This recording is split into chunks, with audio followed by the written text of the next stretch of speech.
Hello everyone, my name is Prajwal Chauhan and I'm working as a legal intern with Lexis and Company for the month of July. The topic for this video is going to be brief history of challenges to UAPA Act. On 2nd August 2019, the Parliament passed the Unlawful Activities Prevention Amendment Act 2019. Soon afterwards, on 8th August 2019, it received the assent of the President. The Parliament, through the Amendment Act, made a number of changes to the Unlawful Activities Prevention Act 1967 (UAPA). The primary change through was Section 35 of UAPA. Before this amendment, this provision only allowed organizations to be categorized as terrorist. With this amendment to Section 35, the government can now categorize individuals as terrorists. If it believes that the individual is involved in terrorism, once the person is so categorized, their name will be added to Schedule 4 of the Act. Now, the two most important petitions that have been filed against the Amendment Act was Sajal Awasthi versus Union of India and Association for Protection of Civil Rights versus Union of India. Both petitioners have more or less raised a similar argument against the government, while the post only outlines the grounds raised in the lead petition. They overlap greatly with those raised by Association of Protection of Civil. The overarching argument of both petitioners is that an individual may be identified as a terrorist without any judicial scrutiny and even before the commencement of a trial. Thus, they challenge the Amendment Act as being violative of the right to equality, Article 14, free speech, Article 19, and life, Article 21 of the Constitution. As per the Avasti petition, the right to equality is violated since the provision does not provide any detailed ground based on which one may be categorized as a terrorist. For this reason, the provision is manifestly arbitrary. The doctrine of manifest arbitrariness, in brief, states that if a law is made without an adequate governing principle and is excessive or disproportionate in nature, the same is manifestly arbitrary and thus unethical to the right to equality. As to the argument based on Article 21, Avasti claims that the right to reputation is an integral aspect of right to life and this right will be taken away by the arbitrary exercise of powers under Section 35. Historical challenges to UAPA and predecessor legislation. Although the UAPA has been in force since 1967, the Parliament inserted a dedicated chapter towards punishment terrorist activities only in 2004 by way of UAPA Amendment Act 2004, Chapter 4. Thereafter, amendments were made to the legislation in 2008 and 2013 as well.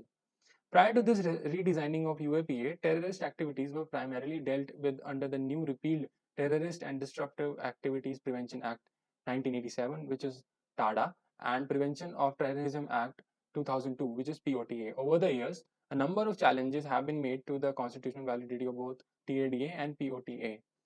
These challenges were mainly on the ground that the Union did not have the legislative competence to enact these laws. For instance, in Kartar Singh versus State of Punjab, the validity of TADA was challenged on the ground that it dealt with the issue of public order, which was within the legislative domain of states. Nevertheless, the court upheld the validity of TADA.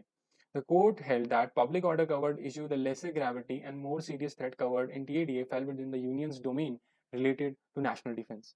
Similar challenge was mounted against POTA in PUCL versus Union of India, which too was replaced by the court on similar grounds. By contrast, the UAPA has never been challenged on the grounds of legislative competence.